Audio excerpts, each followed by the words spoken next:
So today we're going to have a look at this nice little flowering herb. So it's a perennial, which means it dies back to the ground every year and regrows. And you can see, looking at it, it's got this kind of arching habit. It's sort of bending under its own weight, but it's, I don't know, maybe about 40 or 50 centimeters off the ground at the tip here. And we're lucky because it's in flower right now. So if we look at the flowers, they're very small and whitish in coloration, and there's lots of them. So it's a big kind of cluster of flowers right towards the tip. And later on in the season, these will turn into little kind of bright reddish berries.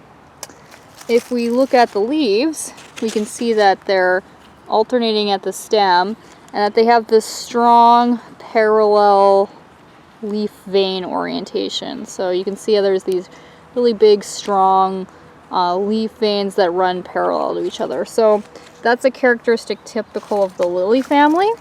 So that can sometimes help us when identifying plants if we can figure out what family we're in.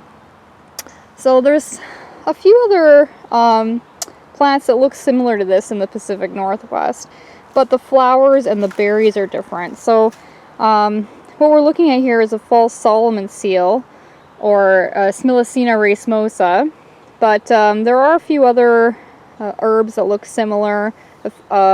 There's a star-flowered version, which has bigger flowers that look more like, I don't know, like little lily flowers, but and it has fewer flowers, not this big dense cluster of small flowers, but and it's smaller in growth habit, but when you're looking at pictures in a book, it can kind of be hard to tell them apart sometimes.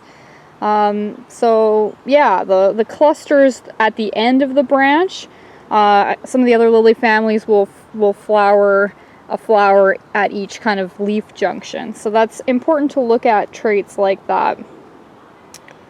Yeah, beautiful little plant.